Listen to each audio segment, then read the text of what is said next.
যেই জুতোটা সবথেকে বেশি প্রিয় সেটাই তাড়াতাড়ি ছিঁড়ে যায়, আর যে জামাটায় আমাকে সবথেকে বেশি মানায় সেটাতেই হয়তো দাগ লেগে যায় কিংবা মাংসের ঝোল।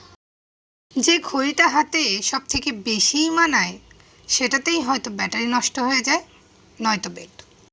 যাকে সবথেকে বেশি প্রয়োজন বলে মনে হয় আমাদের জীবনে, হয়তো সেও একদিন ছেড়ে চলে যায়, নয়তো থেকেও না থাকার মতো রয়ে যায়। আসলে পুরো ঝামেলাটাই হলো প্রিয় শব্দটাকে নিয়ে। যে জিনিসটাকে আমরা খুব যত্নে রাখি সেটাই আমাদের জীবনে খুব কম সময়ের জন্য আসে, আবার আমাদের কাছে থাকেও কম সময়।